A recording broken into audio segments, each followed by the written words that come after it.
Welcome back to another PogChamps recap video. Today we're focusing on the matchup between Pokimane and Myth in the consolation bracket because the champions bracket has more or less been decided. If you want to check out the link in the description, there's a whole kind of roadmap and bracket and everything like that. It's also currently midnight, so 12:30 a.m. I've been up for about 15 hours, but I love doing this and I love working hard for y'all, so hopefully you appreciate it. If I ever make any mistake throughout this video, I do apologize. So, Pokimane, obviously doing a lot of work, did beat Rubius 2 times, who's almost 1,000. Myth started chess about a month ago. Both of these creators, absolutely massive Twitch OGs. We're going to try to learn from their games, even if they're below 1,000. Games are not perfect, but neither are your games or my games, so definitely something to learn. Poki starts with d4, d5, bishop f4. So the London system, something that she's played many, many times. Myth plays knight c6. Now, at this point, if you are watching this video right now, you should have at some point heard me say that in queen spawn positions, you don't put the knight in front of the c-pawn. You want the c-pawn out, you want the knight on c3 behind it, or you want the knight on d2. So Myth needs to now go back and get a line against the London. Poki plays e3, kind of normal. And then, rather than playing bishop d3, she actually plays in a very unique way. She plays in a way that worked for her against Rubius. She plays bishop b5. Rubius played queen d7, but actually bishop b5 is always good anyway. And if black plays e6, you just immediately go after this. You could get a very good position here. But he plays a6, Myth. She takes. Now, you guys always ask me these questions. Beginners, intermediate, how do you know when to trade? Now, in this case, I always say don't give away the bishop for the knight unless you have a good reason to do so. Bishops are better long term. When this bishop trades against this knight, you've damaged black's structure. And so you can play a move like knight to e5, which is what she does in the game. You immediately created a weakness. What did you give to your opponent? Split pawns, but you gave them an open file. Maybe for the queen in the future, you gave them an open file, and they're the only ones with the light squared bishop, but you can start creating an attack. Now, Myth doesn't guard his pawn. Myth plays knight e4. He kind of copies what Poki's doing. Myth needs to learn from this game and draw little arrows from enemy pieces to his own pieces, because he lets Poki take on c6, and now he plays queen d7, and she just goes back. But he finds the best move here, queen b5, and this is actually the drawback of having made that trade so early, because normally you have a bishop patrolling this diagonal. So now she's not able to castle, and b2 is hanging. The easiest thing to do here is to probably play queen c1 or push the pawn up one square. She creates a higher danger threat, so she plays knight c3. Very decent move, because if knight takes, pawn takes, and now there's no threat. And if queen takes b2, which is what happens in the game, again, it's a knight take. You're not going to take this. Poki finds the best move, which is knight takes d5. So now she's a pawn up. And she's threatening knight takes c7. This one, Myth calms down and checks. Also, speaking of checks, you always need to look for checks. Neither of these checks work because the knight covers. So Myth plays rook c8. Now, if I were to ask you what is the best move here for white, I'm going to take a sib. You can try to figure that out. Now, if you said the best move for white is king e2, king f3, I don't know what to tell you. I don't even have a joke. It's really late in the day. If you thought the best move was king e2, I think you need therapy. You don't even need to play checkers. You just need therapy. The best move is, of course, with the king, and it is short castle. In a position after rook c8, you kind of look around and you go, can I take stuff? Can I take stuff? No. Can I create a threat against the queen? Maybe, but then the queen just takes. And when the queen takes, it also hits my knight. I don't like that very much. So just castle. Because now that your king is safe, now you can go to battle. At this point, Myth has to get developed quickly. Ideally by kicking out these knights. So f6, e6, kick the knights out, bishop and castle. The problem with Myth's move, I mean, queen b5 is actually not a bad move. So queen b5 he plays, attacking the knight. Now when you see this, you go, okay. Can I move my knight anywhere? Actually, the answer is no, you literally can't. So, do you panic at this point? Well, yeah, you would, because you'd go, oh my god, my knight's trapped. But don't panic. Chess is all about danger levels, right? So, how do we, without moving the knight, maybe defend it, or create equal or exceeding danger? Well, we can go here. And actually, what you have to realize is that your knight guards the pawn, which is hard to see. It's a lot of congestion here. Hits the queen, guards this. But Poki didn't see that, so let's say you can't do that. Equal danger. What's worth a knight? Very good. A knight. So she counterattacks the knight in the center. Now Myth could move back, but that just lets white push again, and also lets white go here. So we get takes. Now she will lose a pawn, but okay, we get queen takes e4. So what move was that after queen takes e4? This is move 14 just played. What is the evaluation of this position? How do you evaluate who's better?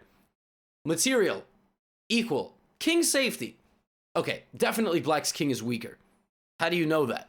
Because it's not castled. There's a direct line of attack toward it. There's no direct line of attack to our king. This is all guarded. So yeah, the queen is here, but that doesn't mean that we're in danger. That just means that the queen is kind of lurking around. We got plenty of backup. Trust me. It's like, you're here, the guy over there that wants to fight you, there's like 12 people in the middle. Like, you're going to be all right, you know? So now, at this point, let me ask you, how does white make progress? This is where champions are made or defeated. How does white make progress in a position like this? You know? And by the way, just to finish that thought, sorry, like I said, it's late, so my thought process just scattered. Material and king safety, piece activity, and who has more space and better pawn structure. White has more piece activity. All of white's pieces are out. And white has a little bit more central space. White controls more squares in their opponent's side of the board, right? So white is slightly better. And actually, computer says it's plus 0.7, so white is slightly better. But not all of white's pieces are playing, right? In any given position, you're looking at how to create threats. In this case, we can't really create threats. Like, I mean, we can go g4, but that's a bit bold. But we have one more way to create a threat. And that way is with our most powerful piece. How? First of all, we can play c3 and go bang and bang. Poki plays queen to e2, which, believe it or not, queen to e2 is literally the top computer move. Like, if you let the computer think, it likes c3 and it likes queen e2, likes both of these moves. Queen e2 is a fantastic move because it attacks this pawn, and it's actually not so simple to defend that pawn. Because, for example, if black plays all the way back to b7, well, now you can actually create another threat. You can go rook b1. Now you've activated your rook completely down the line, and you keep attacking. Myth plays e6, developing his bishop, his dark squared bishop, but he needed to use danger levels to his advantage. What's worth more than a pawn? Anything. But a knight. He has to kick this knight out. Because if queen takes, the rook is not hanging. The rook is guarded by the bishop. So the knight goes back, and now Myth maybe drops the queen back to defend, maybe plays g5. Maybe Myth just keeps getting aggressive, keeps creating threats to make white play passively. Like, keeps on coming in, and actually black is doing okay for that one pawn. So that's called counterplay. When you see that you're going to lose something, but you take that moment to create a counterattack that doesn't damage your position. Myth plays e6, and after queen a6, plays rook b8, moving the rook out of the way. But Myth should have realized that there is a check coming, potentially, and it's already a very tough position. Now, Poki here, the first thing she should look for is a check, and she does, but she finds the wrong one. There is one check in this position for white that doesn't get you taken, and it's queen to a4. And black has to block, which opens up this, and now you can play like knight c6, or you can try to sneak in with the queen. It's always good to try to coordinate your queen with another one of your pieces, and try to find squares near the enemy or pieces near the enemy that are only guarded by the king. That is how you look for mate, beginners. You have to look for squares near the king. And that's what Poki found. She found that square, but she played the wrong move. She played queen c6 check. This is a very big mistake because black can just take the queen. You say, Levy, it's a fair trade. Yeah, but you go from crushing to up a pawn. Now, no disrespect to pawns. They're pretty good, but it ain't mate. I'd rather get mate than have an extra pawn. No disrespect to pawns, all right? Like, no disrespect to pawns, but... and Myth here said something really interesting. Myth said, I can take, but then he said, if she takes me, I'm guarded, so I'm going to move my king. What's the problem with that thought process? He's not thinking, where is she gonna go that's not this move? In chess, you can prove yourself right, but it's about proving yourself wrong. If you say king d8 takes, sure. But who said I gotta take? It's mate. And for the more intermediate players watching, you're like, oh, Levy, this is so dumb. I mean, duh. Yes, you can say, oh, it's mate in 1, but that's not the point that I'm trying to make. I always try to give you a little bit more than the level of the game that you're paying attention to. We can learn as much from GM games as we can from this game. It's about the thought process. That is how people make blunders. And the way Poki found queen to e2, trying to improve in the position using either her pieces or her pawns, right? How to evaluate a chess position. So credit to her for finding that way to play knight c3, and if queen b2, noticing that she has knight d5, so she found a nice way to get out of danger there. And then the clutch, important castling move. A lot of us would go, oh, this queen's right here, let me just go after it. And then danger levels. The knight is trapped, f3. A lot of us would go, oh my god, I'm so dumb. Oh, I'm so stupid. How did I blunder my knight? Because we do that. We get all caught up in our emotions rather than my knight's hanging. The knight is what the same as, right? Just finding the best move. We take it for granted. Honestly, we take it for granted because some of you don't want to give her, credit because, I don't know. I don't know, because y'all got like some weird agendas as viewers or whatever. The reality of the situation is she found some pretty damn good moves. So let's go to the second game. Mid Scout White now. We can watch this honestly from her perspective as well, because I want to show one game with white, one game with black. So e4, e6, d4, d5, right? Now we get pawn takes d5, pawn takes d5. So in exchange, French. Poki plays the French. Knight f3, knight c6. I'm not a huge fan of this move. Again, I don't like to put the knight in front of the c pawn. Want the queen's pawn's out, but fine. Bishop b5. Bishop d7, Myth castles, Myth playing great chess. Bishop d6, bishop to g5 attacks the queen, knight to e7. So she knows that this is kind of the best way to set this up. Little Tetris piece here, right? Bishop e3. I don't like that. There's no need to go back, all right? Try to make progress with just developing. If you go back, black just gets to win sometimes. She plays a6, bishop a4, castles, knight d2. Okay, my friends, the pawn structure here, completely symmetrical. 3 and 4. The pieces all kind of standing out and about. So, in a position like this, what do? Well, always look for checks first. Bishop takes h2. No good. Always look for captures. Okay, I got this. No good, because they just take back. Wait a minute. Bishop takes. You got a bishop. Wait a minute. So what if knight takes? If bishop takes or knight takes, does that mean you play this move? No. Thought process. Just because they can take this way doesn't mean, right? They can also take this first. And then if you take that, they take your knight. So does that mean that this is a bad move? No, because you only looked at taking back like this. Knight takes d4, bishop d7. You only looked at this move. This is wrong if you take the bishop, but you have a Zwischenzug. You can take on f3. Knight takes f3, check. That's called a Zwischenzug. In between move, check. And now you take the bishop on d7. That is how you calculate. What we did there is idea, negative reason. Do we have another auxiliary idea? And then you make a move. That is what that is. I told you. That's why you watch these videos. There's always a little bit of gem of information, a little bit of a gem there. Reciprocal thinking. Does this work?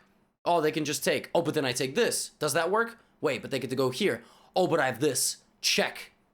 And now it works. Poki doesn't see that. She plays knight f5, but still trying to make progress. c4. Myth plays c4. Knight takes, f takes.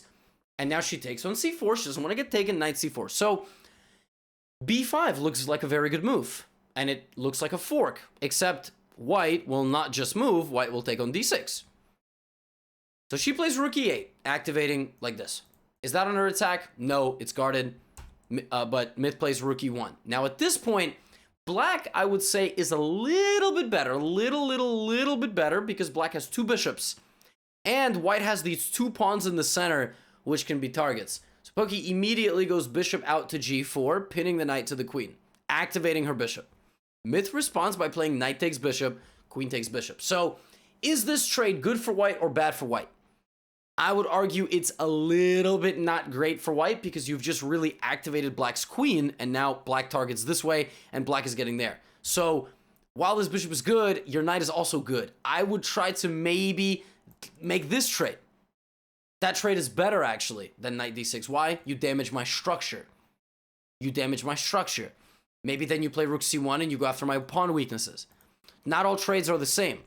And actually, knight d6 this, Myth goes h3. Now, Poki takes on f3. That's not a bad decision. But Myth, of course, has to take with the queen. He has to take with the queen. Sometimes we take with what's worth less because we're like, I don't want to lose my queen. I don't want to lose my queen is too abstract of a concept. Why is g takes f3 a bad move? The first thing you got to ask, can they check me? Yeah. And Poki doesn't need another reason. She punishes it immediately. But Poki can also learn something from this game you're about to see. She gives Myth some checks. And here, she finds a great move. What is the best move for black? Rook e6. I'm not even going to make some dumb king joke anymore. Rook lift. Activate the rook. Bring some help for the queen. All right? The queen was like Devin Booker in Phoenix. Okay? Before they got Chris Paul and all these new players. Rook e6. The queen needs help. Rook h1. What is worth more than a queen? Follow your journey. Rook g6.